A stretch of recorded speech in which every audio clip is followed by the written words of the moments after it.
ॐ भूर्भुवः स्वः तत्सवितुर्वरेण्यं भर्गो देवस्य धीमहि धियो यो नः प्रचोदयात् ॐ शान्ति शान्ति शान्तिः.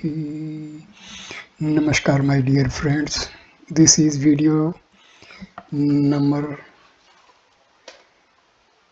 13 on talks with Swami Vivekananda. This video starts with talk number 41. Swami Vivekananda's love and sympathy for the poor. Don't touchism. Who serves Jiva serves God indeed. Place the Mutt, Belur, year 1902. After returning from eastern Bengal, Swamiji stayed in the Mutt and lived a simple, childlike life. Every year, some Santhal laborers used to work in the Mutt. Swamiji would joke and make fun with them and loved to hear their tales of weal and woe. One day, several noted gentlemen of Calcutta came to visit Swamiji in the Mutt. That day, Swamiji had started such a warm talk with the Santhal that when he was informed of the arrival of those gentlemen, he said, I shall not be able to go now. I am happy with these men. Really, that day Swamiji did not leave the poor Santals to see those visitors. One among the Santals was named Kesta. Swamiji loved Kesta very much. When Swamiji came to talk with them, Kesta used to say to Swamiji, "Oh my Swami, do not come to us when we are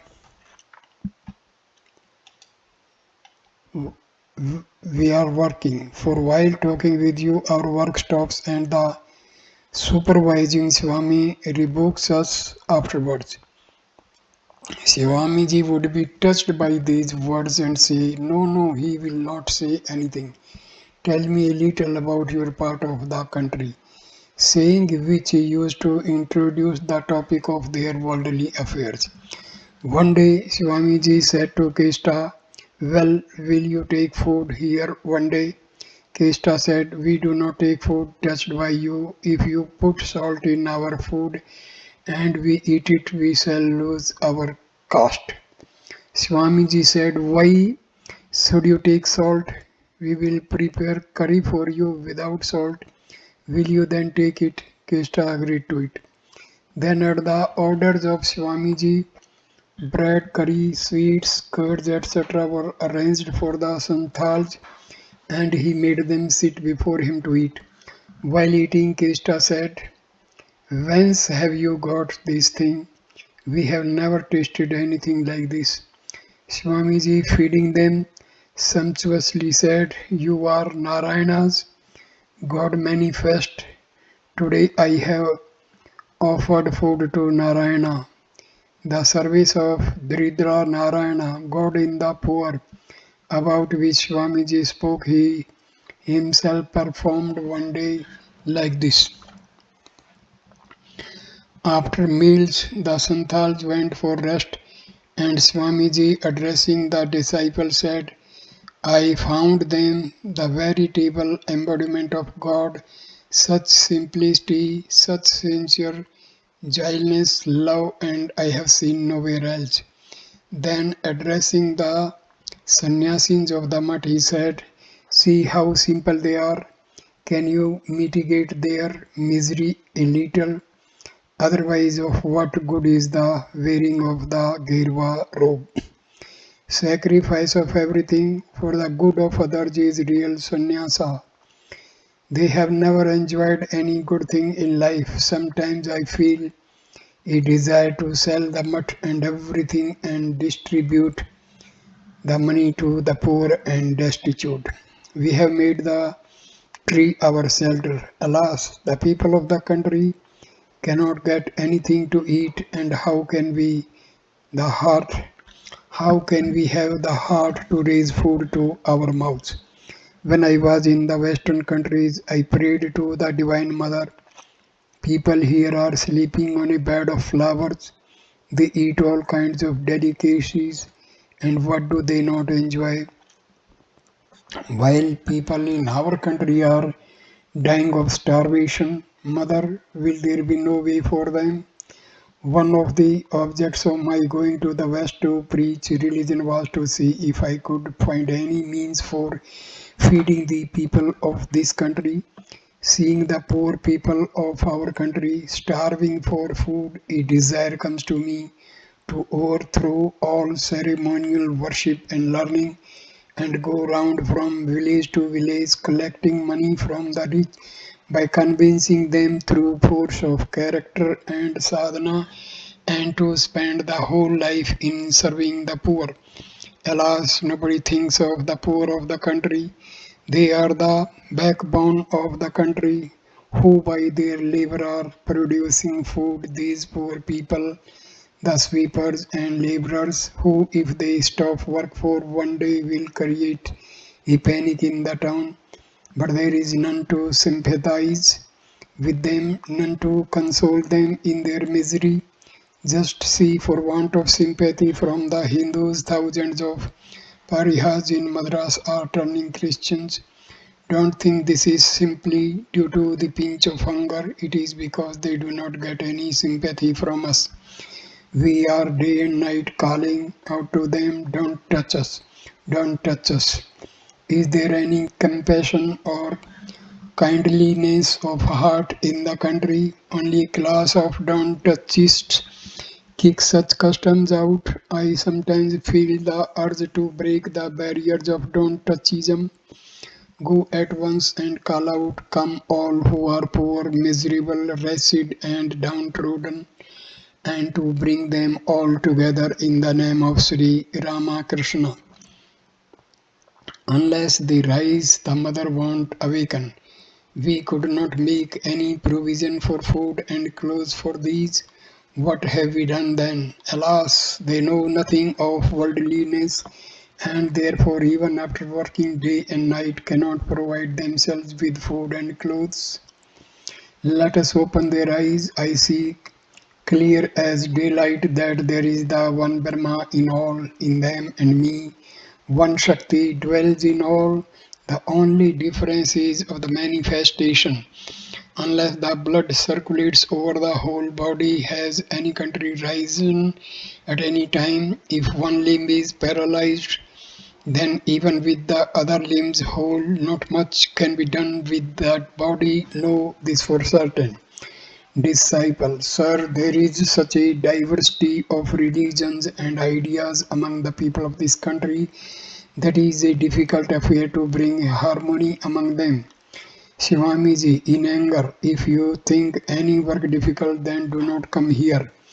Through the grace of God, all paths become easy.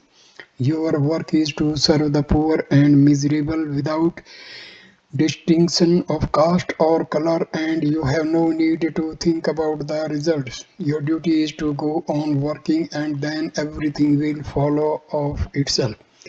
My method of work is to construct and not to pull down. Read the history of the world and you will find that a great soul has stood as the central figure in a certain period of a country. Animated by his ideas, hundreds of people have done good to the world. You are all intelligent boys and are coming here for a long time. Say, what have you done? Could not you give one life for the service of others? Next life you may read Vedanta and other philosophies.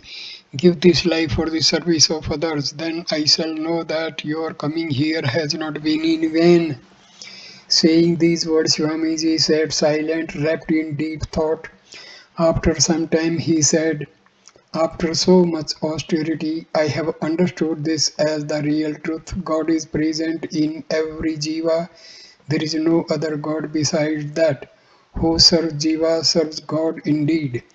After some pause, Swamiji addressing the disciples said, "What I have told you today, inscribe in your heart. See that you do not forget it."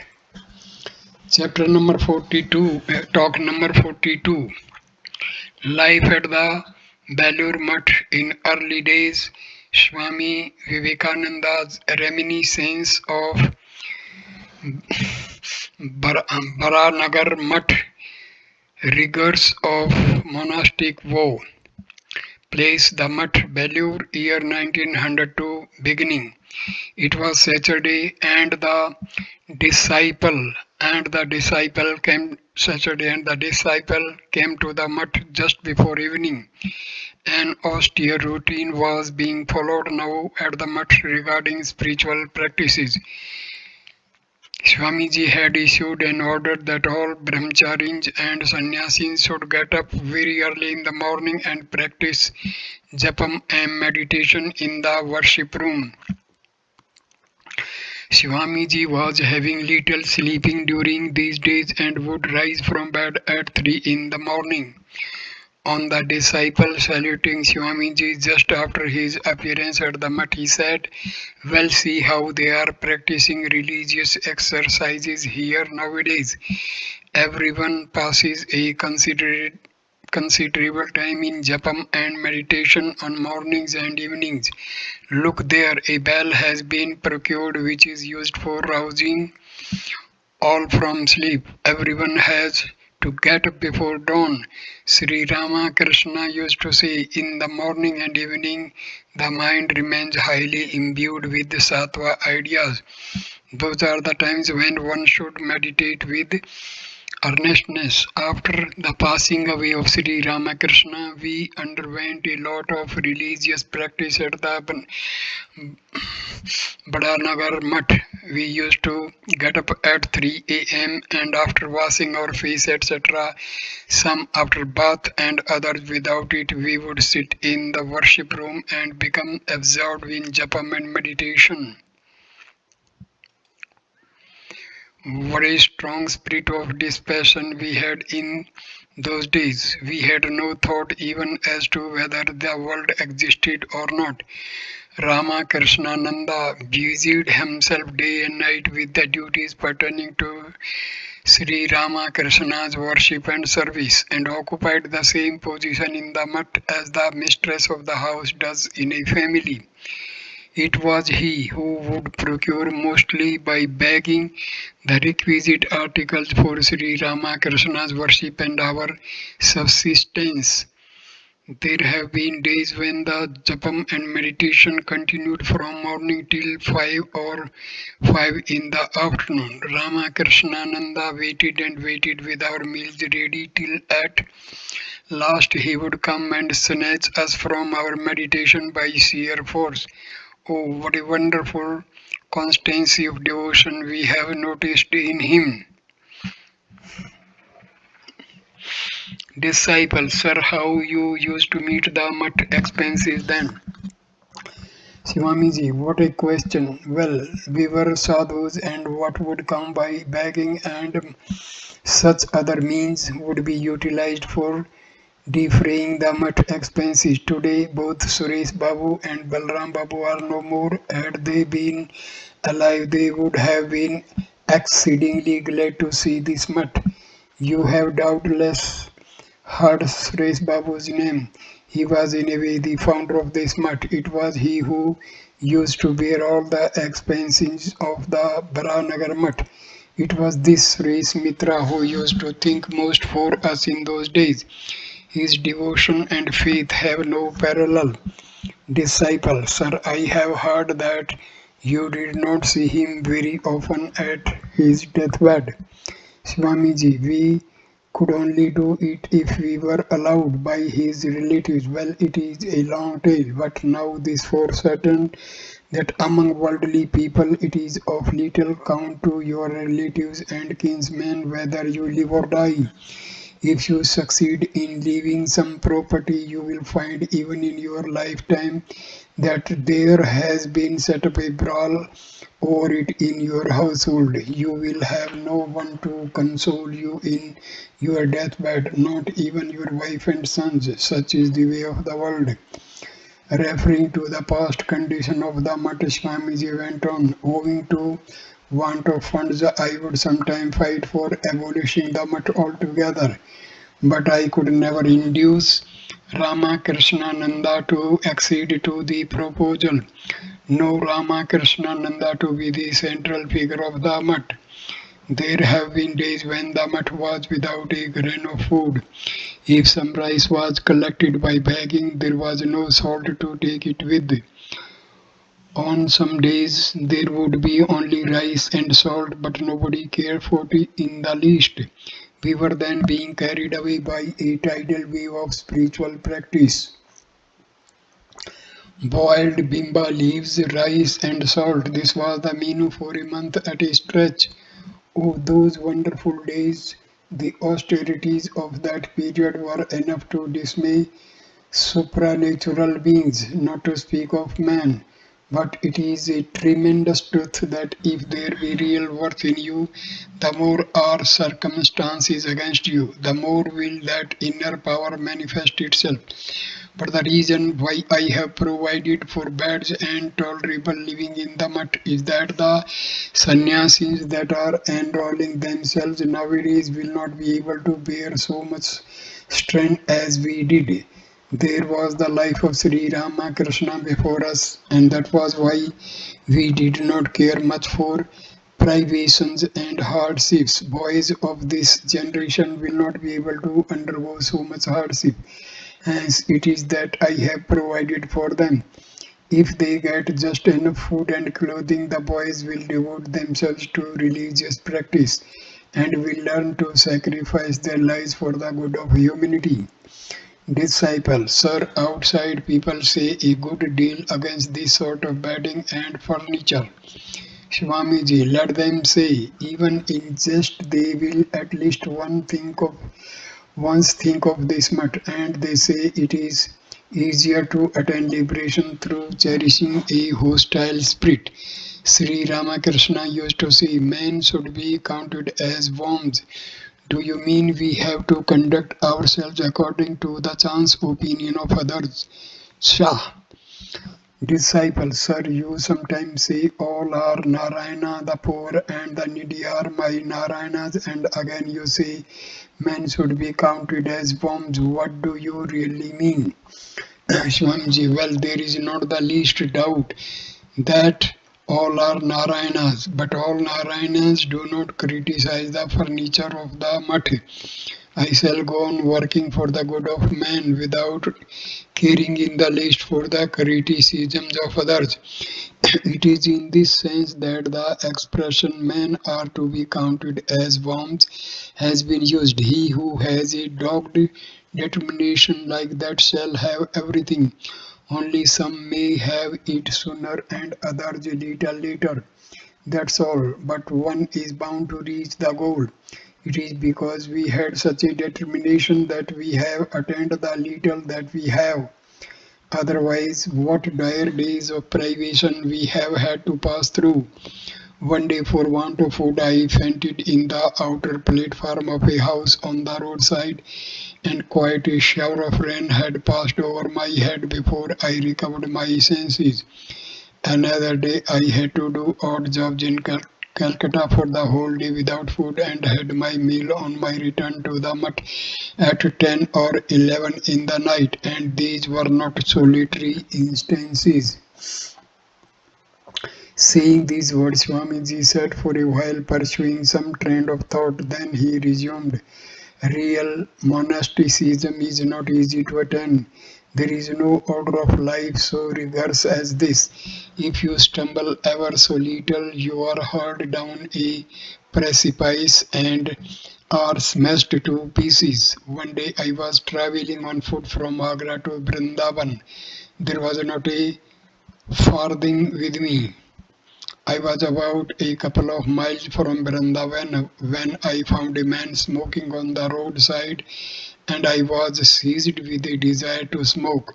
I said to the man, "Hello, will you let me have a puff at your chillum?" He seemed to be hesitating greatly and said, "Sire, I am a sweeper."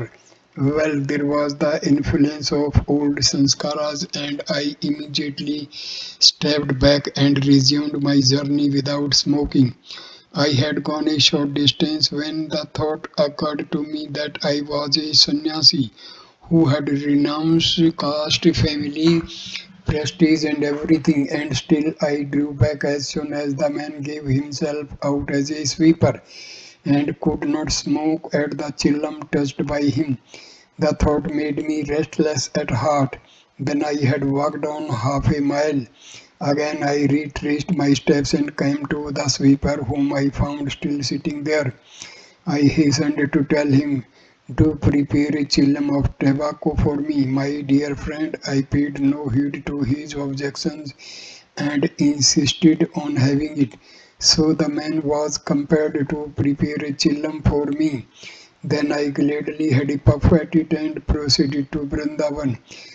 When one has embraced the monastic life, one has to test whether one has gone beyond the prestige of caste and birth, etc. It is so difficult to observe the monastic vow in right earnest. There must not be the slightest divergence between one's words and actions. Disciple, sirs, you sometimes hold before us the householder's ideals and sometimes the ideal of sannyasi. Which one are we to adopt, Swamiji? Well, go on listening to all. Then stick to that one which appeals to you. Grip it hard like a bulldog. Swamiji came downstairs accompanied by the disciple while speaking these words and began to pace to and fro, uttering now and then the name of Shiva or humming a song on the Divine Mother, such as "Who knows how diversely thou playest, O Mother, thou flowing stream of nectar," and so on.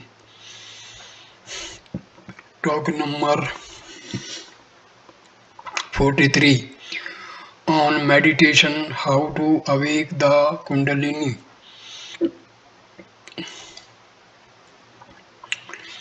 How to have concentration. Directions about spiritual practice. Place the Mutt, Bangalore, year 1902. The disciple passed the preceding night in Swamiji's room. At 4 a.m., Swamiji roused him and said, "Go and knock up the sadhus and brahmacharis from sleep with a bell." In pursuance of the order, the disciple rang the bell near the sadhus who slept. The monastic inmates hastened to go to the worship room for meditation. According to Swamiji's instructions, the disciple rang the bell lustily near Swami Brahmananda's bed, which made the latter exclaim, "Good heavens, the Bengal has made it too hot for us to stay in the mud." On the disciples communicating this to Swamiji, he burst out into a hearty laugh, saying, "Well done." Then Swamiji too washed his face and entered the chapel accompanied by the disciple. The sannyasis, Swami Brahmananda and others had been already seated for meditation. A separate seat was kept for Swamiji, on which he sat facing the east and pointing to a seat in front to the disciple, said, "Go and meditate sitting there." Shortly after taking his seat, Swamiji became perfectly calm and motionless like a statue, and his breathing became very slow. Everyone else kept his seat. After about an hour and a half, Swamiji rose from meditation with the words "Shiva, Shiva." His eyes were flushed, the expression placid, calm and grave. Bowing before Sri Ramakrishna, he came downstairs and paced on the courtyard of the mutt. After a while, he said to the disciple, Do you see how the sadhus are practicing meditation, etc. nowadays? When the meditation is deep, one sees many wonderful things. While meditating at the Brahnagar Mutt, one day I saw the Navs Ida and Pingla. One can see them with a little effort. Then, when one has a vision of the Susumna, one can see anything one likes. If a man has unflinching devotion to the Guru, spiritual practices, meditation and japam, etc. come quite naturally. One need not struggle for them. The Guru is Brahma, the Guru is Vishnu, and the Guru is Shiva himself. Then the disciple prepared tobacco for Swamiji, and when he returned with it, Swamiji spoke as he puffed at it. Within Within there is the line, the eternally pure, illumined and ever-free Atma, and directly one realizes him through meditation and concentration. This world of Maya vanishes. He is equally present in all, and the more one practices, the quicker does the Kundalini, the coiled up power, awaken in him. When this power reaches the head, one's vision is unobstructed, one realizes the Atma. Disciple: Sir, I have only read of these things in the scriptures, but nothing has been realized as yet. Swamiji: Kalinatmani Vindati. It is bound to come in time, but some attain this early and others are a little late. One must stick to it, determined never to let it go. This is true manliness. You must keep the mind fixed on one object like an unbroken stream of oil.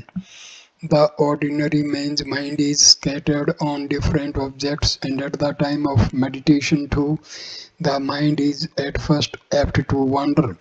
But let any desire, whatever arise in the mind, you must sit calmly and watch what sort of ideas are coming. By continuing to watch in that way, the mind becomes calm and there are no more thought waves in it.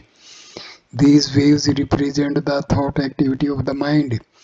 These things that you have previously thought too deeply have transformed themselves into a subconscious current, and therefore these come up in the mind in meditation. The rise of these waves or thoughts during meditation is an evidence that your mind is tending towards concentration. Sometimes the mind is concentrated on a set of ideas. This is called meditation with vikalpas or oscillation.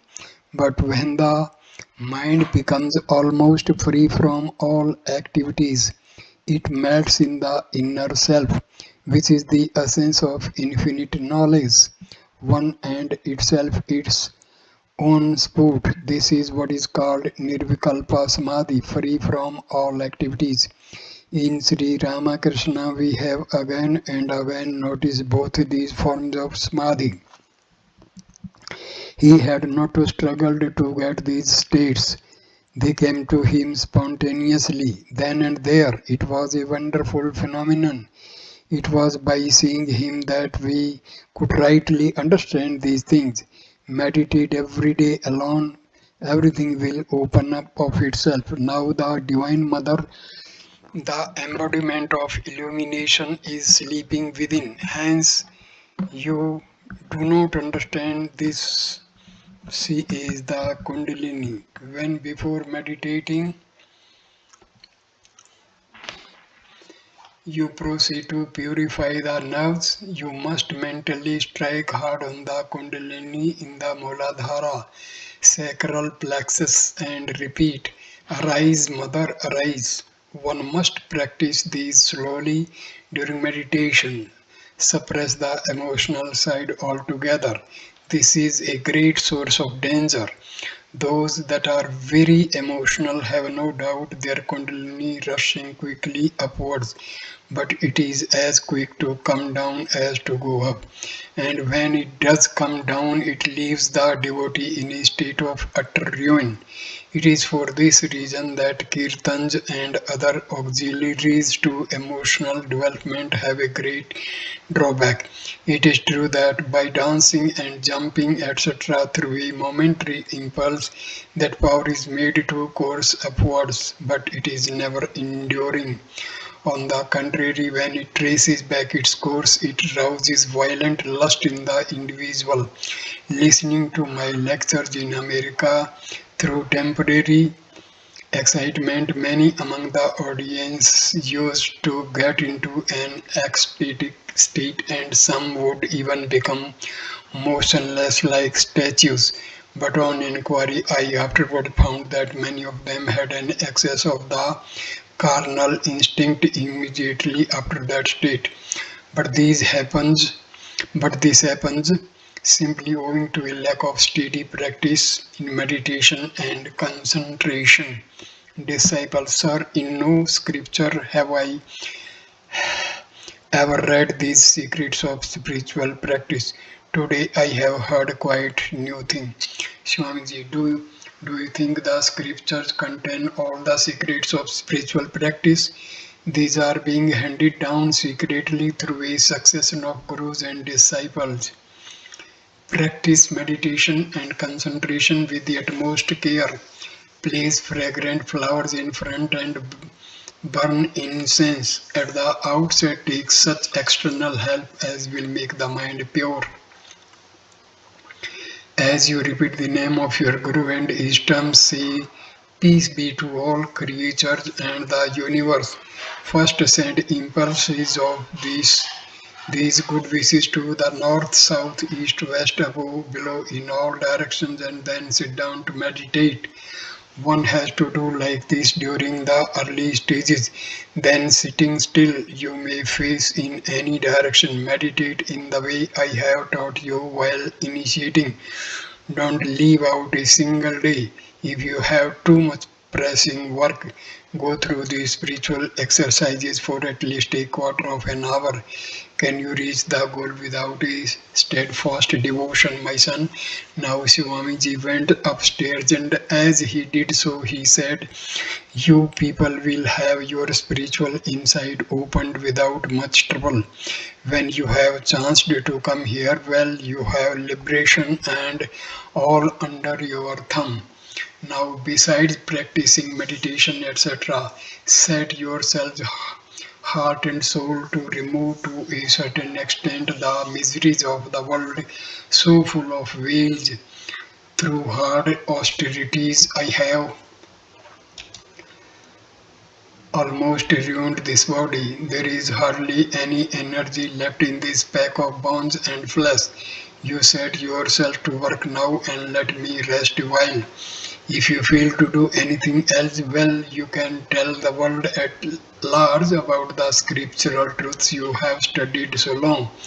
There is no higher gift than this, for the gift of knowledge is the highest gift in the world. Talk number 44 about the disciples of Sri Ramakrishna, place the Mutt, Belur, year 1902. Swamiji was now staying at the Mutt. The disciple came to the Mutt and towards the evening accompanied Swamiji and Swami Premananda for a walk. Finding Swamiji absorbed in thought, the disciple entered into a conversation with Swami Premananda on what Sri Ramakrishna used to say Swamiji's greatness. After walking some distance, Swamiji turned to go back to the Mutt. Seeing Swami Premananda and the disciple nearby, he said, well, what were you talking? The disciple said, we were talking about Sri Ramakrishna and his words. Swamiji only heard the reply but again lapsed into thought and walking by the road returned to the Mutt. He sat on the camp cot placed under the mango tree and resting there some time, washed his face and while pacing the upper veranda spoke to the disciple thus, why do you not set about propagating Vedanta in your part of the country. Their Tantrikism prevails to a fearful extent, rouse and agitate the country with the lion roar of Advaitwada. Then I shall know you to be a Vedantist. First open a tool there and teach the Upanishads and the Brahma Sutras. Teach the boys the system of Brahmacharya. I have heard that in your country there is much logic chopping of the Nyaya school. What is there in it? Only Vyapsi, pervasiveness and Anumana, inference on these subjects the Nyayika Pandits discuss for months. What does it help toward the knowledge of the Atma? Either in your village or Nag Mahasaj open a Chatuspati indigenous school in which the scriptures will be studied and also the life and teachings of Sri Ramakrishna. In this way, you advance your good as well as the good of the people, and your fame will endure. Disciple, sir, I cherish no desire for name or fame, only sometimes I feel a desire to do as you are saying, but by marriage I have got to so entangled in the world that I fear my desire will always remain in the mind only. Swamiji, what if you have married? As you are maintaining your parents and brothers with food and clothing, so do your wife likewise, and by giving her religious instruction, draw her to your path. Think her to be a partner and helper in the living of your religious life. At other times, look upon her with an even eye with others, thinking thus all the unsteadiness of the mind will die out. What fear the disciple felt assured by these words. After Milji Swamiji sat on his own bed, and the disciple got an opportunity of doing some personal service to him. Swamiji began to speak to the disciple, enjoining him to be reverential to the mutt members. These children of Sri Ramakrishna, whom you see, are wonderful Tyagis, selfless souls, and by service to them you will attain to the purification of mind and be blessed with the vision of the Atma. You remember the words of the Gita. By interrogation and service to the great souls, therefore you must serve them, by which you will attain your goal, and you know how much they love you. Disciple, but I find it very difficult to understand them. Each one seems to be of a different type. Swamiji. Sri Ramakrishna was a wonderful gardener. Therefore, he has made a bucket of different flowers and formed his order. All different types and ideas have come into it, and many more will come. Sri Ramakrishna used to say, whoever has prayed to God sincerely for one day must come here. Know each of those who are here to be of great spiritual power, because they remain shriveled before me. Do not think them to be ordinary souls. When they will go out, they will be the cause of the awakenment of spirituality in people. Know them to be part of the spiritual body of Sri Ramakrishna, who was the embodiment of infinite religious ideas. I look upon them with that eye. See, for instance, Brahmananda, who is here. Even I have not the spirituality which he has. Sri Ramakrishna looked upon him as a spiritual son, and he lived and walked, ate and slept with him. He is the ornament of our mutt, our king. Similarly, Premananda, Turyananda, Trigunatita, Akhandananda, Shardananda, Ramakrishnananda, Subodhananda, and others. You may go round the world, but it is doubtful if you will find men of such spirituality and faith in God like them. They are each a center of religious power, and in time that power will manifest. The disciple listened in